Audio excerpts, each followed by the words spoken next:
News 25 is brought to you by Golden Casino Group, where you'll always find great fun, good food, and fantastic entertainment, all at Gold Town, Lakeside, and the Pahrump Nugget. News is also brought to you by J.K. Nelson Law. Call 727-9900 today for your free consultation. If you need a lawyer, you need Nelson.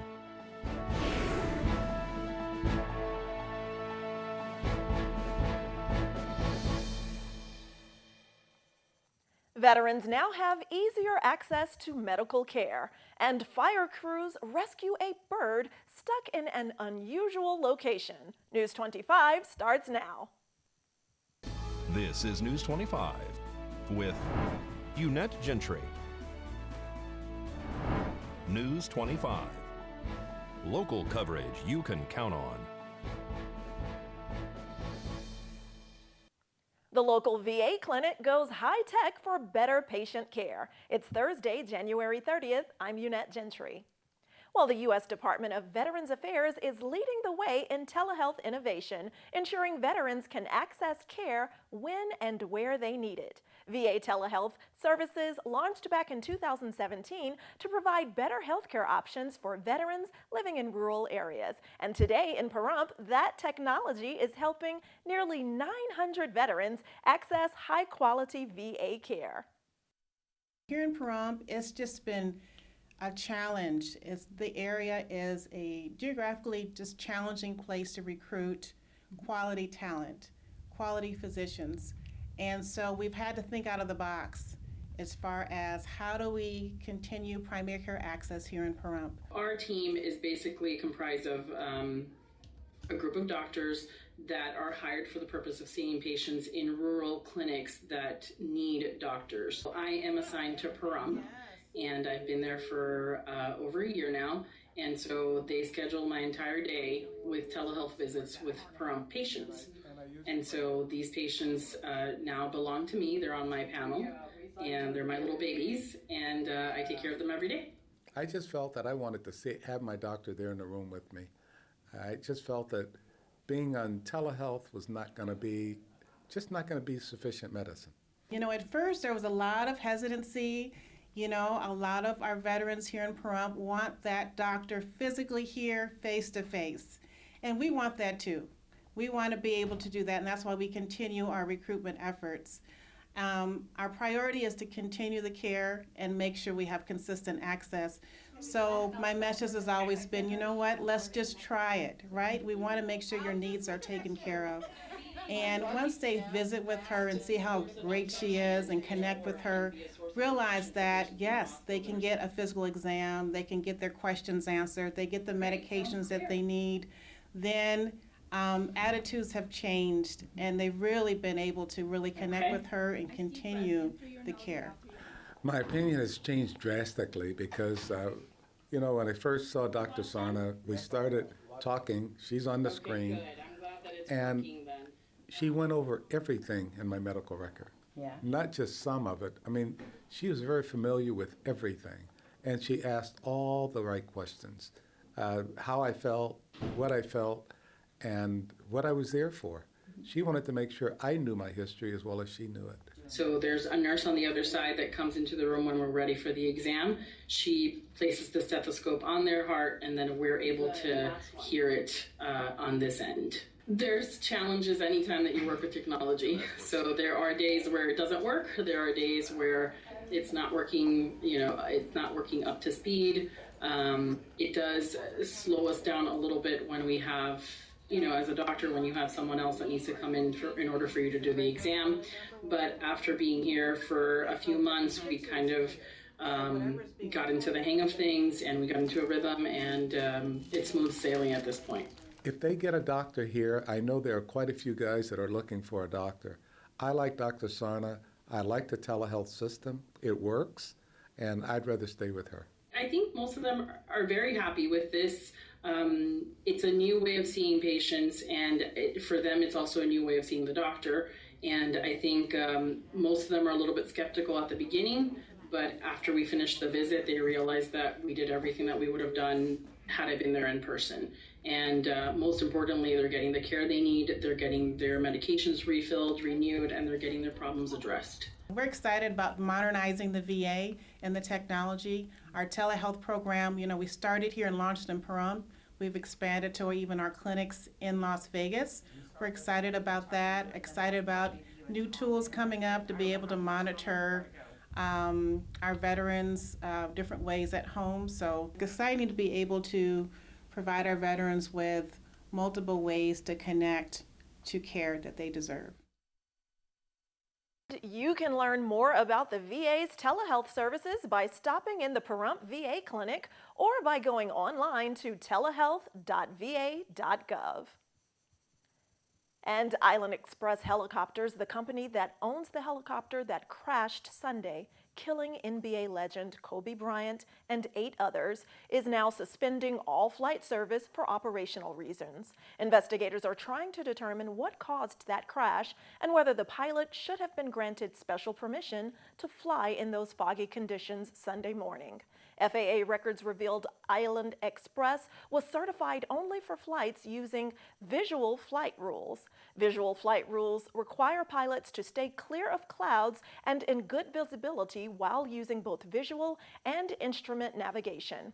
There was reportedly dense fog Sunday when that helicopter crashed in the California foothills. The cause of death for all 9 victims was certified as blunt force trauma, and the manner of death was certified as an accident.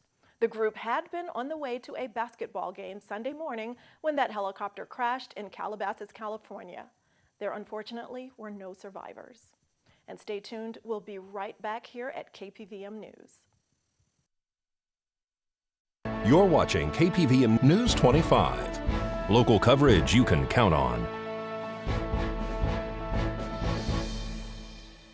Welcome back to News 25. Well, KPVM News owner-operators, the Van Winkles, had quite a weekend. Besides Vern's mother getting into an accident, Sunday, a small bird got stuck inside an unusual place in the pole for their basketball hoop. So I was out changing the batteries on the truck, and as I was changing the batteries on the truck, I kept hearing like a ding and like a metal sound. And so I walked around the tree and it's like, well, what's hitting the tree? And then I heard a bunch of fluttering. I was like, well, what's going on? So I finally found out that there was a bird inside the basketball pole. And so I looked down with a flashlight, and sure enough, he was in there, and I couldn't get him out. And I spent 2 hours trying to get him out. So I called Rhonda. He calls me. I come out and I said, what? He says, there's a bird stuck in here. And I'm thinking he's talking about the tree. He has a ladder in the tree. I said, well, he says, do you have any ideas? And I said, just, pull apart the tree and get him out. And he says, Rhonda, it's in the pipe. I'm like, what? It's in the basketball pipe? He goes, yes. I was like, oh my gosh. He goes, so do you have any ideas? 3 inches, so. So we finally come up with an idea to try to vacuum it out with like a wet vac.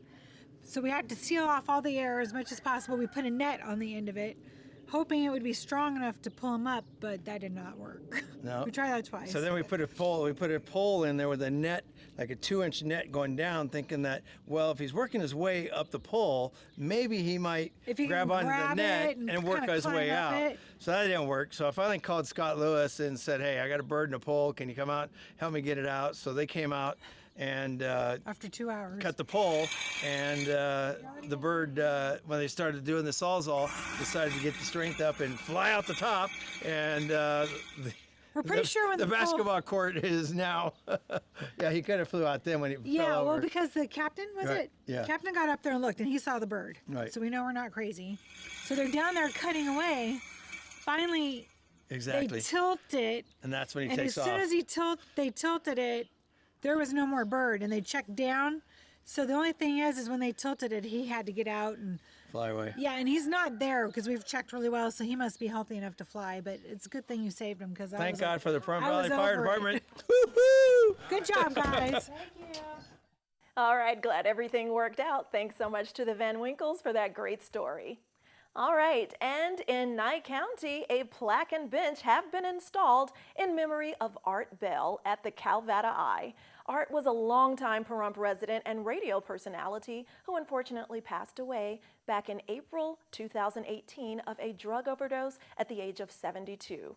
A member of the National Radio Hall of Fame and the Nevada Broadcasters Association Hall of Fame, Bell is first and best known for his paranormal-based radio Coast to Coast AM show. He also was the founder and original owner of KNYE 95.1 FM.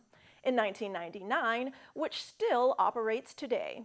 The bench and plaque for Bell were paid for by friends and fans, and with a contribution from the county, including installation of that bench and plaque. Well, turning to national news, profits are up at Microsoft, pushing its stock up more than 60% in the past year. Angela Miles has that financial news and more. Here's Angela Miles with today's Business First Brief. Topping our news, Federal Reserve Chairman Jerome Powell says the economy is set for moderate economic growth to continue. However, he does say uncertainties, including the new coronavirus, pose a threat to the worldwide economy. The growing list of airlines suspending flights to China now includes American Airlines. British Airways and a number of non-U.S. airlines ceased flights this week as the coronavirus outbreak continues to claim victims. Taking a look at big tech, Microsoft turned in a huge earnings beat. The stock is up 63% in the last year. Revenue came in at $35.6 billion. That's what analysts anticipated. Cloud computing continues to push Microsoft's profit higher. Tesla charged up a win on earnings and on revenue. Tesla shares are up 120% since October and trading in record territory. To find out where you can see us every day, go to businessfirstam.com. Thanks so much, Angela. Now here's Laura Don with more news from all across the Silver State. According to the Nevada Department of Employment, Training and Rehabilitation's December 2019 economic report, employment in Nevada is down 3,500 jobs over the month, but up 27,400 over the year. The state's unemployment rate is 3.8% this month, down 0.2% from November and down 0.6% when compared to last December. The report also notes that Nevada's unemployment insurance claims are up 1,529 over the month and 58 claims over the year. Despite the increase, claim levels remain low historically speaking. The 12-month average level of initial claims continues to trend below 10,000, only the second time since March 1999. According to a recent study by carinsurance.org, fatal bicycle accidents in the U.S. spiked by 25% since 2010, while Nevada's numbers are trending down slightly. Nevada reported 7 traffic fatalities involving bicycle riders in 2019, compared to 8 in 2018 and 9 in 2017. The overall number of accidents involving bicycle riders across Nevada is significantly higher. Now they say city planners are paying attention to design roads with improvements to allow for rider safety. As part of the 2020 Clark County's Children's Festival, Clark County Public Arts is seeking a professional artist or art teams to design, fabricate, and install a 10.5-foot by 4-foot community mosaic wall at the Winchester Dondero Cultural Center. The theme of this mosaic is the Las Vegas Mojave Desert. Proposed artwork should reflect the natural landscapes, vegetation, wildlife, and historical roots of Las Vegas. The lead artist and at least 3 other helpers will be required to bring raw tiles to the Children's Festival Saturday, April 25th, and supervise a workshop for children and parents in whom the participants will draw designs on the tiles with glazes. For complete rules and to apply, go online at clarkcountynevada.gov, call for artwork in the Parks and Recreation category. Deadline to apply is Sunday, February 3rd. To ease congestion in Las Vegas, underground tunnels are now being constructed beneath the Las Vegas Convention Center. The Boring Company, owned by Elon Musk, began a few months ago tunneling an underground transportation loop 40 feet beneath the surface. 1.4 million square foot expansion of the center promising to bring more traffic to the area. Officials say that over 4,500 feet of the tunneling is complete, which is halfway done. The Las Vegas Convention and Visitors Authority said that this will help congestion when visitors and residents are attending major conventions. That's News Across Nevada, and I'm Laura Don. Thanks, and News 25 will be right back. This segment of the news is brought to you by Mountain West Lawyers, Nye County's injury attorneys. Don't get bullied by insurance companies. Call Jason Ernest and bully them back at 775-727-9500.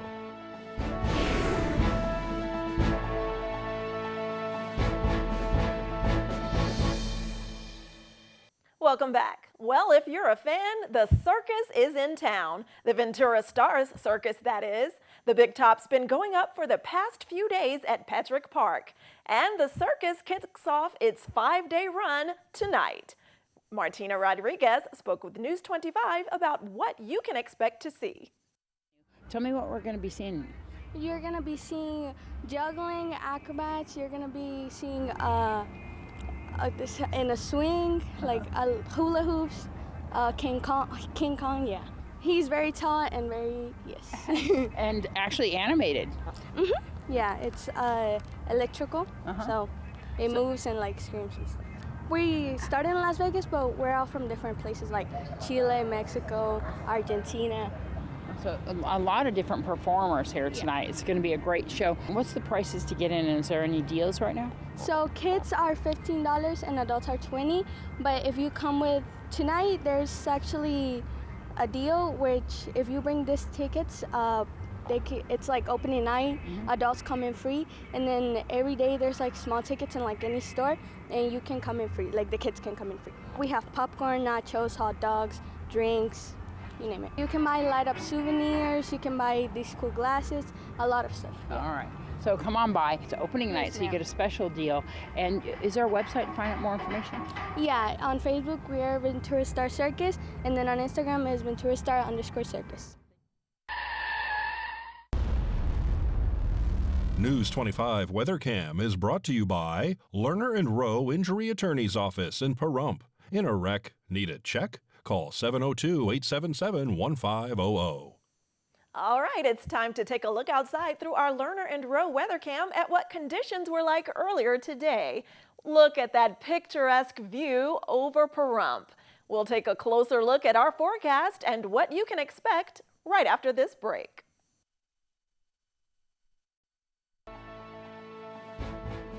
News 25 weather is brought to you by Dairy Council of Nevada.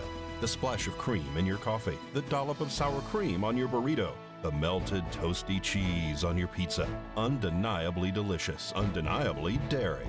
Enjoy what's real.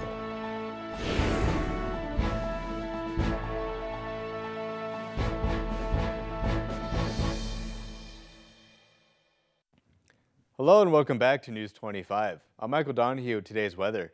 In Las Vegas, we had a high of 66 degrees, a low of 42, 76, a low of 50 in Death Valley, 67-37 in Amargosa, 65-34 in Beatty, 52 for the high in Goldfield, 49 in Tonopah. Both towns have a low of 23 degrees, 53, a low of 29 in Carson City, 53-27 in Fallon, and 54, a low of 30 degrees up in Fernley. Now today in Pahrump, we saw sunny skies. Our high today was 66 degrees. Winds coming out of the north-northwest at 8 miles per hour. 25% humidity, and our sunrise at 6:46 this morning. Now for tonight, we're going to continue on with some clear skies. Our low is going to be 38 degrees. It is 62 outside currently with winds coming out of the east-northeast at 7 miles per hour. Humidity at 42%, and our sunset at 5:08 p.m. Now looking ahead to our 7-day, we're going to be seeing some sunny skies from Saturday through Tuesday, although we do have some clouds on Friday, Wednesday, and Thursday, and some cloudy skies in the morning of Sunday. Now on Sunday, we're also going to have some super high winds up to 20 miles per hour, up to 22 mile per hour winds on Monday, and then a little bit more tame on Tuesday down to 13 miles per hour. But nonetheless, for those stretch of the days, make sure any loose furniture in your yard is tied down or brought inside. Temperature-wise, on Friday, we're going to be seeing a high of 64 degrees, up to those low 70s on Saturday and Sunday, And then I don't know what's going on Monday, but we're going to have like a 20-degree drop all the way down to a high of 48 degrees on Monday. And we're going to slowly work our way back up to 69 degrees by next Thursday. Our overnights, thankfully, aren't that crazy. On Friday and Saturday, we're going to be hanging out in those low 40s, 41 and 44 degrees, down to 34 on Sunday, 28 degrees on Monday with that big drop. And then once again, we're slowly going to work our way up to a low of 42 degrees by next Thursday.